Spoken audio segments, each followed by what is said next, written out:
আজকে বোধিসত্ত্ব দাস হত্যা মামলায় হাইকোর্ট রায় দিয়েছে। এই গত মঙ্গলবার আর বুধবার আমরা সুমিত বণিক এবং সুমিত চৌধুরী এই দুজনের জন্য আমরা হিয়ারিং করেছিলাম। তো তার পরিপ্রেক্ষিতে আজকে রায় দিয়েছে।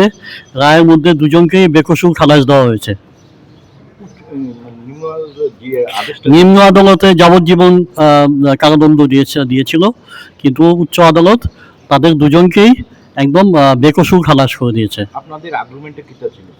আমাদের আর্গুমেন্টটা ছিল হচ্ছে যে বোধিসত্ত্ব হত্যার যে কাহিনীটা হচ্ছে এমন যে 2019-এর অগাস্ট মাসের 3 তারিখ রাত্রে, অর্থাৎ 3 এবং 4-এর যে মধ্যবর্তী সময়টা, ওই সময় জ্যাকসন গেটের সামনে সুমিত চৌধুরী, সুমিত বণিক আর সুকান্ত বিশ্বাস এদের সাথে বোধিসত্ত্ব এবং তার বন্ধুর কথা কাটাকাটি আরম্ভ হয়েছিল, তার থেকে মারামারি আরম্ভ হয়েছিল। এমন সময় হঠাৎ করে শোয়েব মিয়া কোথাও থেকে একটা স্কুটি নিয়ে এসে হঠাৎ করে এই ঝামেলার মধ্যে ঝাঁপিয়ে পড়ে।